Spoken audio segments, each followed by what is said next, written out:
আসসালামু আলাইকুম সুপ্রিয় দেশবাসী। আর কয়েক ঘন্টা পরই তো 16ই ডিসেম্বর বাংলাদেশের বিজয় দিবস। সবাইকে অগ্রিম বিজয় দিবসের শুভেচ্ছা।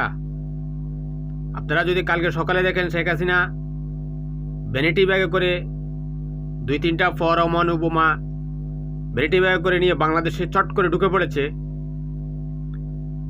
তার সামনে পিছে তার সশস্ত্র জঙ্গি হাসিনা লীগ, শামীম ওসমান লীগ, গালকাটা আলতাফ লীগ, বয়রা বিল্লার লীগ, শামীম ওসমান লীগ, জয়নাল হাজারি লীগ, নিজাম হাজারি লীগ সবাই সশস্ত্র অবস্থানে আছে। তখন আপনারা কি করবেন?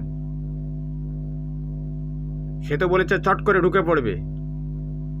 তাকে কি চট করে প্রতিরোধ করা যাবে? ভারতীয় সংবাদ মাধ্যম তো বলছে বিজয় দিবসের দিন শেখ হাসিনা চট করে বাংলাদেশে ঢুকে পড়বে।